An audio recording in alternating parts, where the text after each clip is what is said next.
Well, we are where we are now. I mean, and I've still got concerns. I hope I'm wrong on these concerns, because we are where we are. We're going to be leaving.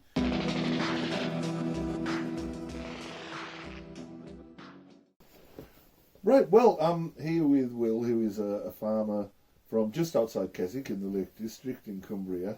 It's a beautiful area. If anybody has any reason to feel good about the place that they come from, it's got to be Will.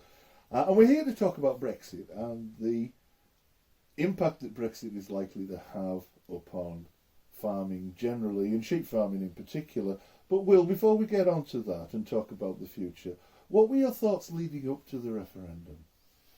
I looked at both sides of the argument, and I sort of came down in favour of I wanted to stay in the EU, right? But I did think that there should be some reform of it, and I actually took part in a Channel 4 programme with the Grimsby fishermen.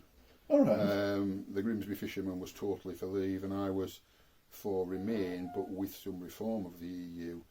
What I found quite baffling was 3 or 4 days before the actual referendum, I was in a company of about 12 people, and hardly anybody that day knew how they were going to vote.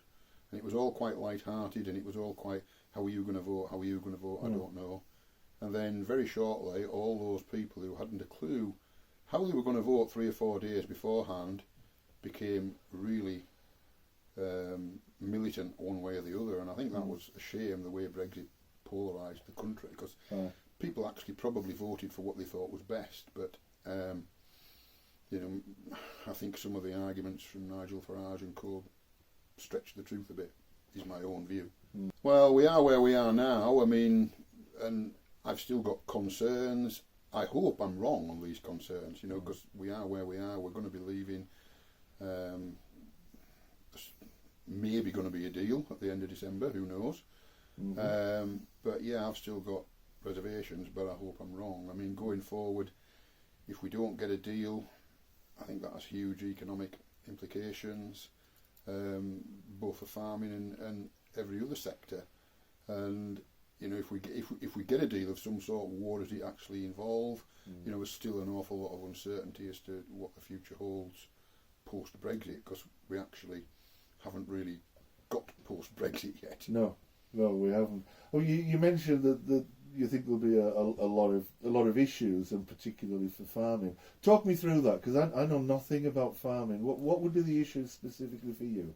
Well, I mean, the biggest market for lamb is the EU. I mean, 46% of our total lamb production, or 48% depending on which figures you look at, goes to the EU, which represents something like 95% of our total exports. I think the biggest economy that imported lamb from us outside of the EU was Hong Kong, at about 3,000 tonnes. Right. I stand to be corrected on that, but it's not a million miles out. And when you look at what France and Germany and some of these other countries take, that is a huge marketplace to potentially lose. Now there are people that say, well, we can export lamb all over the world. That's true. We can still export lamb all over the world now, but you need a trade deal. Otherwise, it's just traded on WTO terms, World Trade Organization terms. So, if we lose that EU market, that's going to have huge ramifications. So we would be a relatively small nation in WTO terms on that world stage. I mean, the other thing as well, everybody knows farmers get support. There's no such thing as subsidies. There hasn't been any subsidies since 2005. All the public money that goes into farming is in return for some form of land management. Now you have 2 schemes. The basic payment scheme, which is kind of what it says on the tin, basic payment scheme, and that is an EU scheme, and you're paid for the basic management of the land. There's certain things that you have to do, certain things that you can't do, and then there are the more bespoke agri-environmental schemes for such as SSSIs and a greater level of protection. So there is no subsidy. Every penny that comes into farming comes in for a reason, and it's all to do with land management. Right. Now, from next year, the basic payment scheme starts to be cut, depending on how much you get, and the new scheme that will replace it isn't available till 2024. That's if everything goes smoothly. So farmers are looking at 3 years of cuts before there's a chance to get it to a new scheme. You're still going to have to adhere by all the rules and regulations. So that's going to suck money out of the system. I mean, I used to be the NFU's National Upland spokesman from 2004 to 2012. When I took over, there was 10,500 hill farms in England or England and Wales. That's down now to about 6,500. But it's all been done quite subtly. Some people have gone out of business, some people have just retired, some people have, and larger farms have absorbed, taken over, and probably some smaller farms, hobby farms if you like, where there's a second income coming in, have sometimes flourished okay, but the total number of farms has gone down quite a lot, and I see that trait continuing. Right. The amount of land roughly and the amount of livestock roughly has stayed the same, but there's just less people employed. It's still livelihoods, of course. It's still livelihoods, yeah. I mean, that's the thing, we just don't know. Yeah. I mean, lambs are a very good trade at the minute. Some of that is down to Brexit because people panicked, thinking there was going to be possibility of a crash out on 31st of October last year. So some people got shot of lambs early. That created a bit of a glitch in the supply chain. But also, there's world markets at play. China's had a big problem with African swine flu. Australia lost quite a lot of its sheep flock to the drought. So there's actually a shortage of sheep meat globally. But that can change. So at the moment, sheep meat is actually quite a good trade.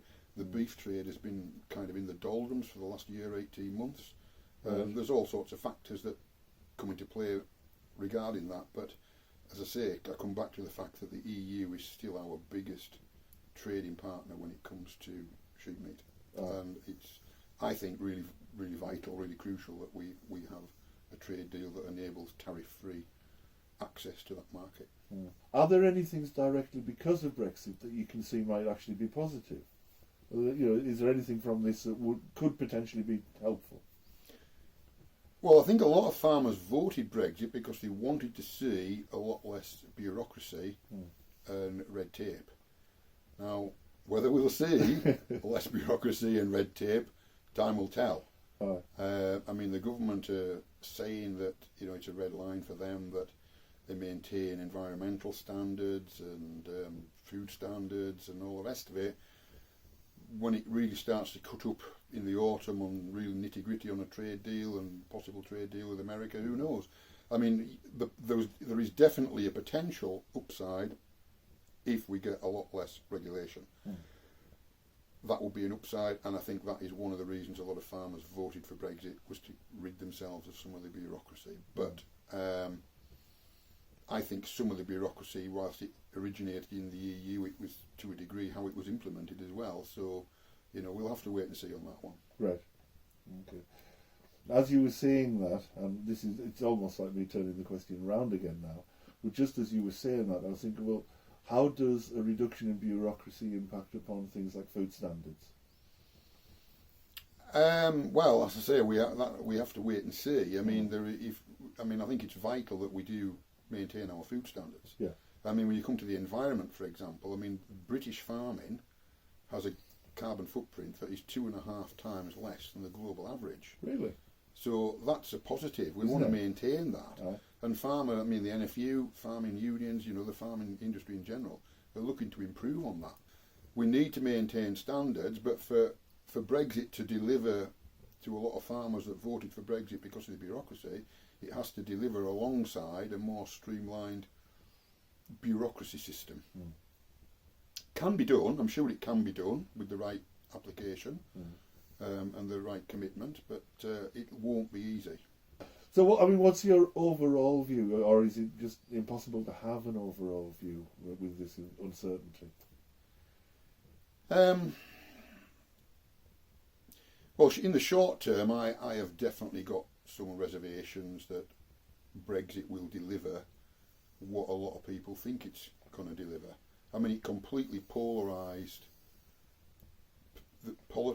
traditional political thinking. I mean, at this election we saw Labour strongholds fall to the Conservatives, largely due to Brexit, because they voted to leave, and Boris Johnson had the phrase, "Let's get Brexit done," and it resonated.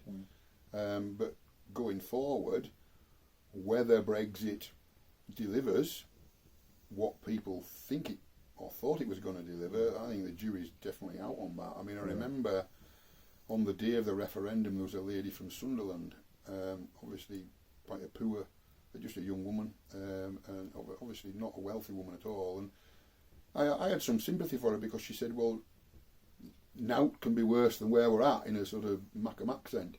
Nought can be, you know, things can't really get any worse. And I can remember thinking, well, if Nissan shut the car plant, it probably will get worse. So, who knows? I mean, you know, we are an entrepreneurial nation. We are a strong nation, but you know, we haven't actually traded on our own like this for an awful long time. I mean, we've been in the EU a long time, and before that, we were one of the countries. I can't remember the name of the organisation, but we were trading along with Norway and other countries, and I think that was from about 1960. You know, there's people talk about the sort of Norway agreement that, well, we were part of that original sort of Norway style agreement. Right. So now we're totally on our own. You know, I mean, we're not a huge player. We're a strong economy, but to get the trade deals we need, I mean, I wish the government well, because we all depend on getting those trade deals, but I do not think it'll be as easy as some people make out. I think that's a cracking place to end it, to be honest. So, Will, thank you very much indeed.